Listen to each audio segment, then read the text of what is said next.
This is Clear Money Talk, where we turn complex financial problems into practical insights. I'm Tim Clairmont. And I'm Tyler Andrews. Welcome to the show. Our topic of the day is, should you stop using your debit card? Oh, okay. This is going to be a fun controversial one. topic here. Yeah. Many of you I know are listening to the podcast and you love using your debit card. And you might not realize that comes with inherent risks and other potential opportunity costs, if you will, of missing out on using those credit cards and other spending opportunities. So Tim and I thought this would be a great opportunity to talk about pros and cons with debit cards, pros and cons with credit cards, and try to explain our vision on all those things, if you will. So Tim, Sure. what do you think? What are your initial thoughts on that? Man, my gut reaction. So I heard this absolute horror story about a client who had a debit card, and somebody charged something to the debit card and it took a bunch of money out of their bank account, and there was no way for them to get it back because unfortunately a debit card is like a direct withdrawal from your bank account, and it's not something that is protected in the same way that credit card charges are protected. And that just led me down this path of saying I'm never going to use a debit card. So I haven't used a debit card personally in probably at least 20 years. So it's been a very, very, very long time. I've stuck with the credit card plan on things. It's hard for me to see any reason to use a debit card, to be fair. The only scenario I can see where it makes sense to consider potentially using a debit card is when you have a spending problem, and if you have credit card debt that you're accumulating and revolving because you're not paying it off every single month, and a debit card prevents you from doing that because it's going to be money that's coming directly out of your bank account. You have to have money in there in order to cover that expense. That might be the only scenario that I could imagine where I would encourage you to consider using a debit card. But no, generally speaking, I would say I'm just kind of an anti-debit card sort of guy. Yeah, and I'm with you. I think the only time I use it for myself personally, Tim, I like speaking from a place of experience and a place of what I do. Right? Mm-hmm. It's like we can preach to the choir, we can recommend things because we know it's right, but it's like, are we doing it ourselves? That's a whole different ballgame. And I think Tim and I always, when we recommend something, a path, a strategy, course of action, we're usually coming from a place of experience and we're doing those things for ourselves. So just going off of what you just said, Tim, when it comes to debit cards, I think the only time I use it is like an ATM withdrawal. That's right. If I need a little bit of quick spending cash kind of a thing. And to be clear, I do have an ATM card. So you got to be able to get cash out of an ATM. Sometimes you're just going to need cash. But you don't have to put the little Visa debit part or whatever other branded debit your bank uses on the ATM card. So I intentionally ask for an ATM card that does not have the ability to be used as a debit card. That way, if it's ever lost or anything like that, nobody can just charge it. It's functionally just an ATM card, and I can get cash out that way. And it frankly can't be used as a debit card, and I like it that way. Yeah. I think debit cards feel safe. And at the end of the day, they aren't necessarily. The withdrawals are coming directly from your primary checking. Whatever is linked up to that debit card is coming directly out of that account. If you lose the debit card, fraud is very easy for people that have even a little bit of experience dealing with fraudulent activities to then take that debit card and get access to everything in your bank accounts. And if that does happen, and frankly, when that happens, because I think, it's only a matter of time before you lose a wallet, you lose a credit card, somebody gets access to your stuff fraudulently. Especially with technology these days, these things are happening more and more frequently. It's very hard to then work and fight your bank, frankly, at the end of the day, to recoup any losses there. And that kind of is where credit cards become popular, because credit cards, Tim, as I understand, have built-in fraud protection and insurance there. So that way, if you lose your credit card, as an example, and someone goes and buys a bunch of TVs at Target or goes on a cruise, who knows, there's actually insurance there to recoup and make you whole again, if you will, with that, which is a huge benefit of credit cards, not to mention all the other stuff that we'll talk about here shortly. But just like debit cards, credit cards also come with their own risk depending on the user and kind of what you're using it for in those situations, which we'll also expand about here shortly. But Tim, any other thoughts before we jump into some of the pros and cons? Yeah, I know. I'm sure we're going to go down some of these rabbit holes together. But as anti-debit cards as I am, that's abundantly clear, and I think Tyler is as well, based on what you've just heard, it doesn't mean that I'm pro credit cards an equivalent amount. I do think credit cards have their place, and I think they're great, and they're great for a lot of reasons. But there's definitely risk with credit cards, and I'm looking forward to us discussing what that looks like, because you have to be careful. It's probably like any kind of hand tool. When I grew up, my father actually used to teach industrial education before he got back into the restaurant business, and was the Sherry's. He was the vice president of Sherry's Restaurants. Opened a lot of those up here in the Pacific Northwest before he retired. Opened a couple Subways. So I grew up around the restaurant business. Clearly had an impact on me as far as the amount I love food. But his couple of years of teaching shop, he always had a garage full of all kinds of equipment, woodworking equipment, and would build different things all the time. He still has a garage full of all this kinds of equipment. And for whatever reason, when I think about any of those tools, they're so powerful. They can do so much so fast. You think of a table saw, a radial arm saw, or you think of whatever other kind of woodworking equipment you might see. It's so important to be able to have that tool to be able to help you accomplish what you're trying to accomplish, and yet they're all very dangerous.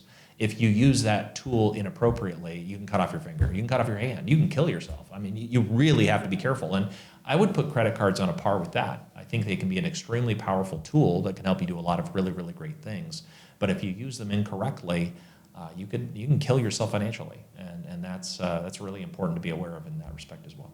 Yeah, I love your analogies, Tim. And frankly, the radial arm saw, I don't know where you pulled that one out of, but I'm impressed. You're always impressing me with everything you got up in that brain there, man. Random things I've learned over the years. Yeah. Well, that's what happens when you get older, Tyler. That's what you learn stuff. Are you telling everyone that you're old? I am old. I am. I'm turning 50 this year. I'm 49 years old. Awesome. I got the big 5-0 coming up in a few months. So you're just getting started, right? Yeah. That's right. It's just my first quarter. I'm shooting for 200, so I got a long ways to go. That's right. Anyway, so yeah, let's talk about how to be careful with the credit card tools. I don't know that there's a place for the debit card tools that either of us are going to come up with, other than what we've already shared. But what's on your list? Where did you want to go today? I was thinking we hit on it already, but fraud protection. I think that's one of the biggest uses of credit cards and arguments towards using credit cards over a debit card at the end of the day. The credit cards are usually going to offer stronger fraud protection and sometimes zero liability policies for recouping funds if there is fraudulent activity that happens on your card. With debit cards, disputed funds can be disputed with your bank, but then funds are generally frozen or unavailable to you for a period of time as the bank investigates and has a whole process for it. And if you're dealing with tight cash flow constraints, which most people are at these days, you got rent, mortgage, utilities, bills, tuition, loan repayments, all these things that have to be coming out of your bank account to pay that you otherwise can't put on a credit card, so it has to come out of your bank balances like your checking and savings. But if those are frozen, what do you do in those situations? And the banks have sometimes an undetermined amount of time for them to review those fraudulent activities if you're using a debit card and should run into that situation. So they can create real cash flow issues, and that's one of the biggest arguments from my standpoint on why credit cards usually can overpower the debit card, if you will, when it comes to strictly fraud protection.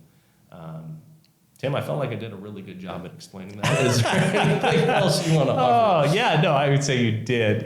You did a great job explaining it as far as fraud protection. I guess the only thing I would add is the ease with which you have the ability to do that, and the annoyance factor associated with the calls that you might get. It's like, for example, whenever I'm traveling internationally or even domestically, or I purchase something that's not consistent with my normal purchase habits, I often end up getting this text message or a phone call where the credit card company is concerned about credit card fraud because they're paying attention to my spending patterns. And if something's abnormal and outside of my spending pattern, they will proactively decline charges that are abnormal. And you might find that very annoying. Your card's temporarily declined on one purchase, or you got to call them and deal with this issue. And especially if you're traveling or you purchase something abnormal.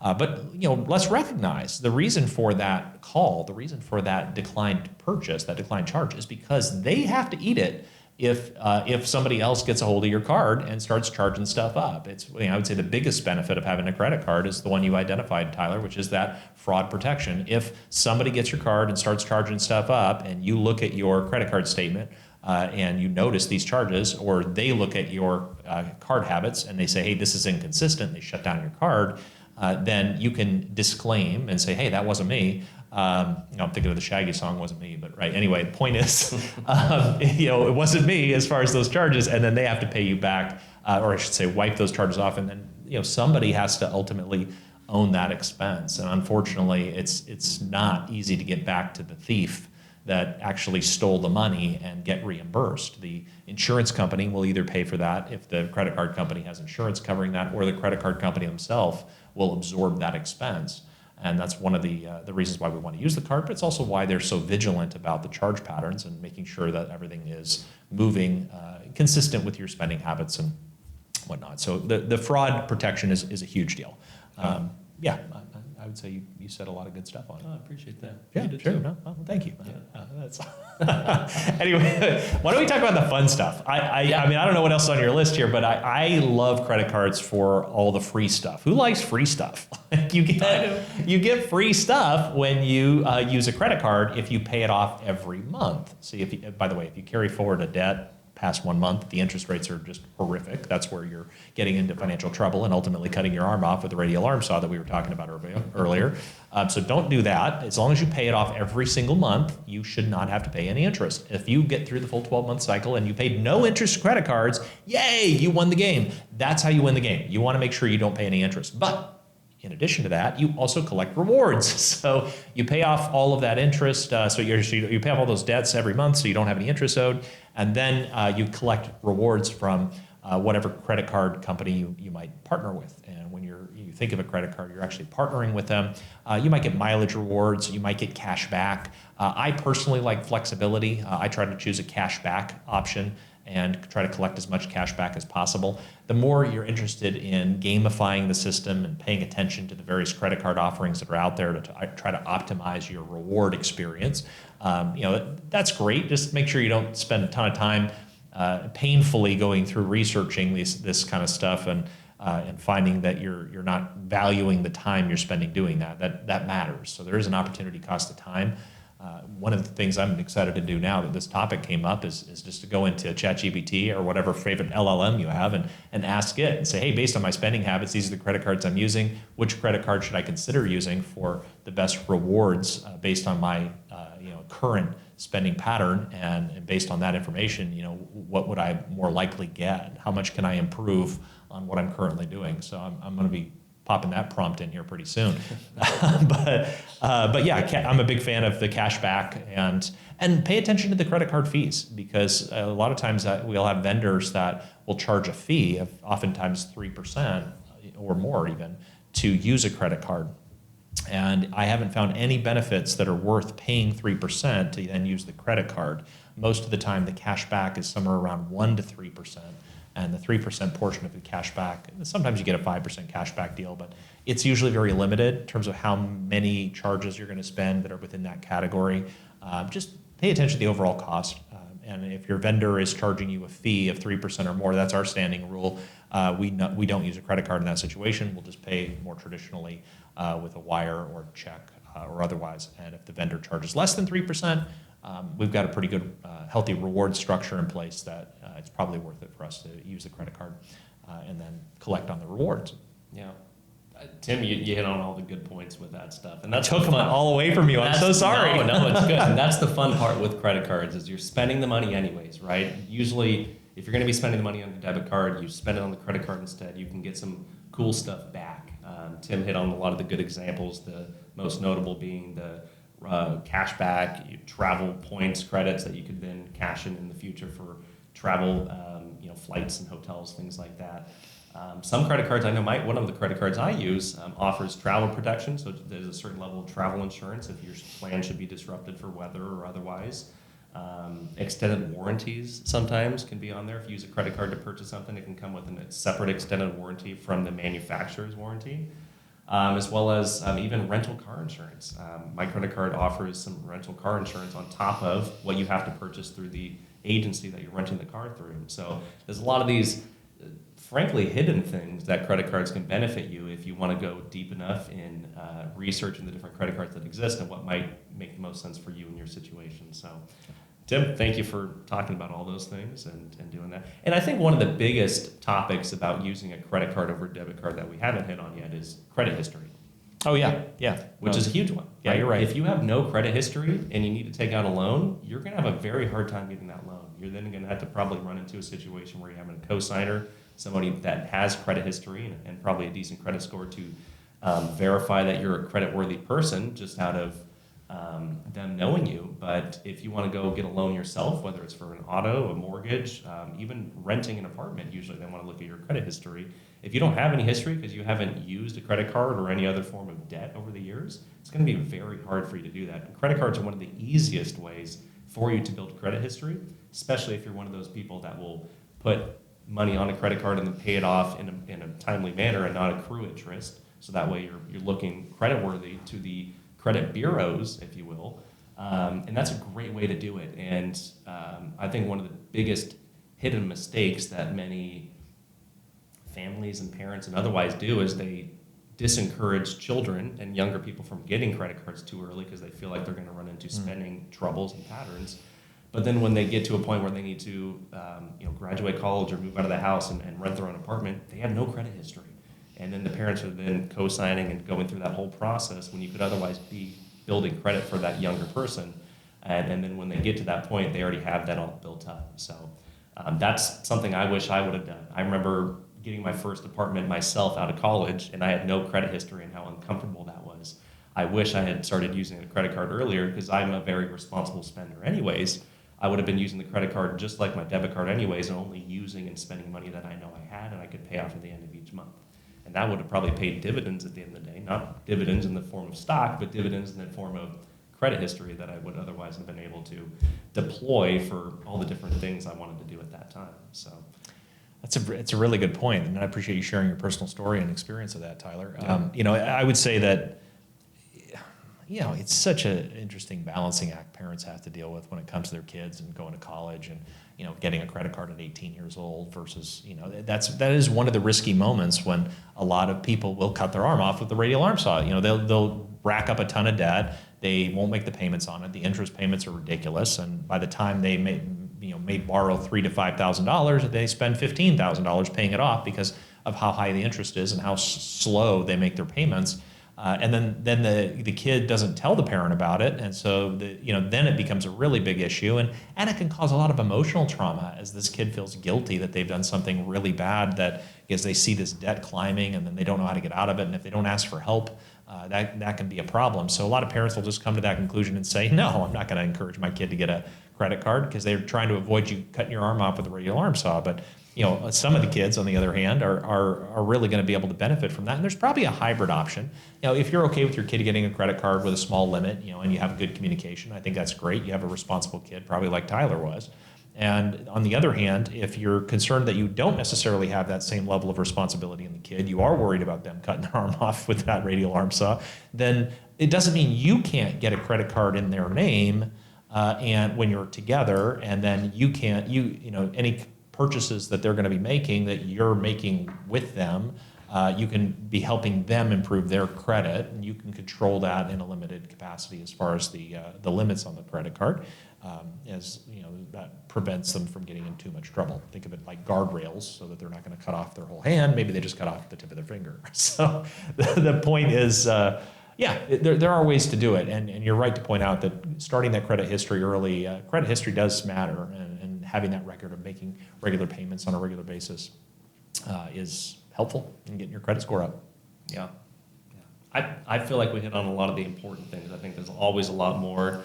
We're never going to have enough time on these podcasts to go down every avenue possible. But I think the goal of the podcast is not to preach to spend less or to spend more. It's just to spend smarter, right? It's to find the right tools and resources for you and your situation that are going to benefit you the most at the end of the day. And when it comes to debit cards versus credit cards, oftentimes the credit card can win in a lot of categories. But every situation is going to be unique, as Tim and I had talked about today. Spending patterns, spending habits, trouble with overspending, these are all different factors that will weigh into what makes the most sense for you. But I hope there's some valuable takeaways from our podcast that you can run with. Yeah, no, I think it's great. We obviously want to get the Just the Answer pounded out as well and share that with those who are listening to the short version of our show. But before we go there, I just realized there is a little subtlety of one of the things that we left out. Please. I'm thinking about the access opportunities that some credit cards will provide. So, for example, I was provided the American Express Platinum card recently, and that was one of the cards that allows you to go to certain lounges. and you know when you're traveling for airlines. So there are some other perks where by having the card you can access certain things like airport lounges. We didn't talk about that earlier, but a lot of times those kinds of cards come with an annual fee. And so having a no-fee credit card is and then still getting some good points is certainly a great way to maximize your rewards. Just realize if your credit card comes with a fee, make sure the rewards that you're experiencing are offsetting the cost of that fee, so you're net positive in the rewards game. And pay attention to that. There's a couple low-hanging fruit opportunities within a lot of those programs to make sure that you get enough back that it offsets your cost. Just look into it before you jump down the path of writing a check or paying a large annual fee for a credit card, especially if you're motivated by maybe status or impression instead of ultimately the benefits themselves. If you're motivated by status and you're acquiring a card that you feel like is giving you that sense of status, and you're paying for that, and you're not receiving financial remuneration back in a rewards capacity, recognize that you're paying for that status and look at your net cost overall. That's a great point, actually. There are a lot of luxury credit cards, if you will, that exist that are status symbols, for lack of a better term. And if you're not collecting the rewards, like Tim said, just understand you are paying for a luxury item or experience, and that's part of your budget, I guess. Yeah, it's something you got to pay attention to. Yeah. Okay. Okay, well, let's hit the just the answer. How are we going to do this? Get it all packaged into a nice short little explanation. So why don't you reiterate the question? I would love to. The topic of the day that we talked about was, should you stop using your debit card? Got it. Short answer was potentially. Tim and I talked about a few different key things that you should use to decide whether using a debit card or a credit card might make the most sense for you. One of the first being that debit cards feel safe, but they aren't from a fraud protection standpoint. So debit cards usually have a very thin layer of protection for you as a user, versus if an unintended person gets a hold of that debit card and spends all your money, it's going to be very hard to recoup that, where credit cards have built-in fraud protection and insurance to help you recoup any lost funds if you should lose that card and somebody spends your hard-earned money. So that's one of the biggest things in many of the case uses that people will use credit cards for over debit cards. Tim, we also talked about benefits, and you did a great job of talking about this one. I'd love for you to... Sure. So yeah, I mean, bottom line, credit cards are great, but similar to, as I shared earlier, the analogy of something like a really complex tool that you might use to accomplish various things, many tools can be dangerous if used inappropriately, and credit cards are similar to that. They're an excellent tool that can accomplish a lot of amazing things, but can be dangerous if used inappropriately. Consequently, make sure you pay off the credit card every single month. That way you don't have to pay any extra interest, and then optimize the rewards benefits associated with whatever kind of credit card situation you're going to use so that you're getting as much back for using it. Also, one of the things we didn't touch on, which is worth noting, it's a great way to track different expenses. If you have a more complicated life, like you run a business, you also have personal life and things of that sort, having a separate card for each of those types of things allows you to separate those expenses and track them more easily when you're handling your expense analysis in a go-forward capacity.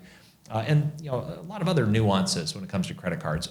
One other great tip on the debit card situation, since debit cards is the primary topic of this particular podcast, is it's okay to change your debit card to just an ATM card. You can have it as just an ATM card. It's what I do personally.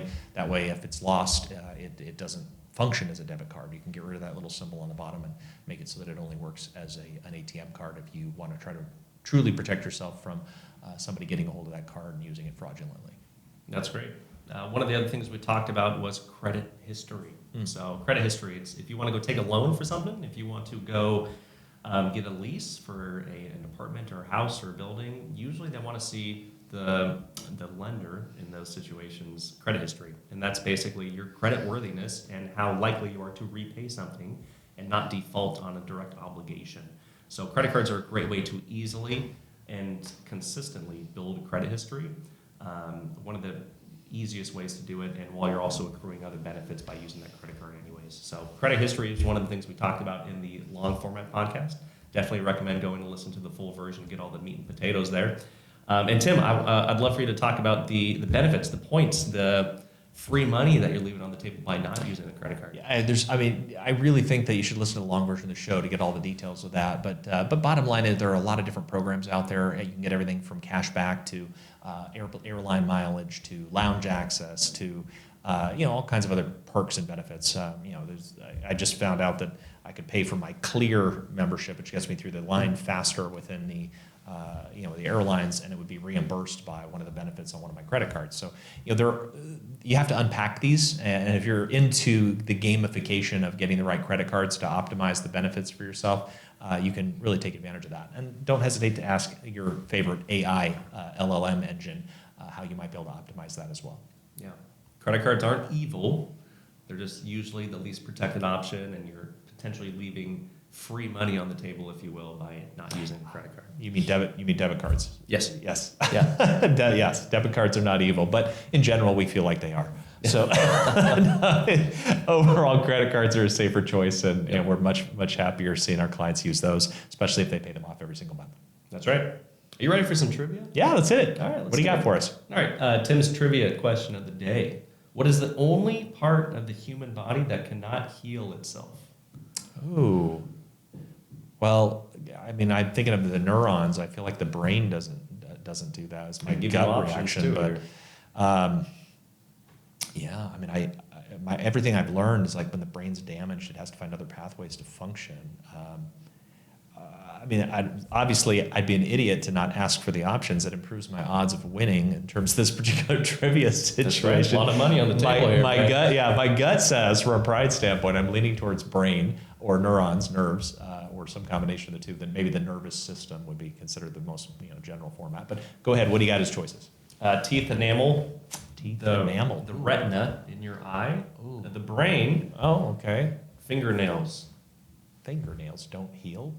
Yeah, I'm going to make the question. I don't know that any of these things heal. That doesn't make sense. The question is, enamel. I don't know. That doesn't feel right. Fingernails healing. I mean, I guess they do heal. If you remove the fingernail, they grow back. If you clip off a fingernail, it's not likely clipping is going to heal itself somehow. Okay, and then the brain and the retina. I don't know. The retina can be sketchy too. I'm going to stick with my original gut reaction, say the brain. You should have changed your answer, Tim. Which one is it? Teeth enamel. Teeth enamel. Okay, good. That's so probably the brain, why my dentist, who loves every time I come in to visit him, he always says you're doing a great job with the teeth enamel because it does not heal. Some things are much easier to protect early and rather than to fix later, and that's true with finances too. Oh, look at that. Yeah. Boom. Drop the mic. I hope you enjoyed joining us today on Clear Money Talk. Hope you get some good insights. You've learned something smart about money. And as we think about the conversation that we've had today, I just hope it's brought more clarity to your financial world. Yeah. And if you found value in the episode, please consider subscribing and sharing with a loved one if you think they could benefit from it. So thank you for your time. We'll see you on the next one. Tim Clairmont and Tyler Andrews are investment advisor representatives offering securities and advisory services through Cetere Wealth Services, LLC, member FINRA SIPC. Advisory services offered through Cetere Investment Advisors, LLC, a registered investment advisor. Cetere is under separate ownership from any other named entity. The views depicted in this material are for information purposes only and are not necessarily those of Cetere Wealth Services, LLC. They should not be considered specific advice or recommendations for any individual. Cetere Wealth Services, LLC exclusively provides investment products and services through its representatives. Although Cetere does not provide tax or legal advice or supervise tax, accounting, or legal services, Cetere representatives may offer these services through their independent, outside business. This information is not intended as tax or legal advice. All investing involves risk, including the possible loss of principal. There is no assurance that any investment strategy will be successful. Examples referenced are hypothetical only and do not represent the actual performance of any particular investments. Converting from a traditional IRA to a Roth IRA is a taxable event. A Roth IRA offers tax-free withdrawals on taxable contributions. To qualify for the tax-free and penalty-free withdrawal or earnings, a Roth IRA must be in place for at least 5 tax years, and the distribution must take place after age 59.5 or due to death, disability, or a first-time home purchase, up to a $10,000 lifetime maximum. Depending on state law, Roth IRA distributions may be subject to state taxes. Distributions from traditional IRAs and employer-sponsored retirement plans are taxed as ordinary income and, if taken prior to reaching age 59.5, may be subject to an additional 10% IRS tax penalty. Investors should consider the investment objectives, risks and charges, and expenses of mutual funds and ETFs carefully before investing. The prospectus, which contains this and other information about the funds and ETFs, can be obtained directly from the company or from your financial professional. The prospectus should be read carefully before investing or sending money. A diversified portfolio does not assure a profit or protect against loss in a declining market. Dollar cost averaging will not guarantee a profit or protect you from loss, but may reduce your average cost per share in a fluctuating market. Investors cannot invest directly in indexes. The performance of any index is not indicative of the performance of any investment and does not take into account the effects of inflation and the fees and expenses associated with investing. Although it is possible to have guaranteed income for life with a fixed annuity, there is no assurance that this income will keep up with inflation. There is a surrender charge imposed generally during the first 5 to 7 years or during the rate guarantee period. There is a surrender charge imposed generally during the first 5 to 7 years that you own the contract. Withdrawals prior to age 59.5 may result in a 10% IRS tax penalty in addition to any ordinary income tax. The guarantee of the annuity is backed by the financial strength of the underlying insurance company. Investment subaccount values will fluctuate with changes in market conditions. An investment in a variable annuity involves investment risk, including possible loss of principal. Variable annuities are designed for long-term investing. The contract, when redeemed, may be worth more or less than the total amount invested. Variable annuities are subject to insurance-related charges, including mortality and expense charges, administrative fees, and the expenses associated with the underlying sub-accounts. Investors should consider the investment objectives, risks, and charges and expenses of the variable annuity carefully before investing. The prospectus contains this and other information about the variable annuity. Contact Clear Financial Partners at info@clearfp.com or 503-579-1000 to obtain a prospectus, which should be read carefully before investing or sending money. The cost and availability of life insurance depend on factors such as age, health, and the type and amount of insurance purchased. Before implementing a strategy involving life insurance, it would be prudent to make sure that you are insurable by having the policy approved. As with most financial decisions, there are expenses associated with the purchase of life insurance. Policies commonly have mortality and expense charges. In addition, if a policy is surrendered prematurely, there may be surrender charges and income tax implications. The target date of a target date fund may be a useful starting point in selecting a fund, but investors should not rely solely on the date when choosing a fund or deciding to remain invested in one. Investors should consider funds' asset allocation over the whole life of the fund. Often target date funds invest in other mutual funds, and fees may be charged by both the target date fund and the underlying mutual funds. The principal value of these funds is not guaranteed at any time, including at the target date. Cetera does not offer any direct investments, endorsements, or advice as it relates to Bitcoin or any other cryptocurrency. This is for informational purposes only. Bank certificate of deposits are insured by an agency of the federal government and offer a fixed rate of return, whereas both the principal and yield of investment securities will fluctuate with changes in market conditions. Clear Financial Partners is located at 15573 Bangui Road, Suite 100, Lake Oswego, Oregon 97035. For more information, please call us at 503-579-1000.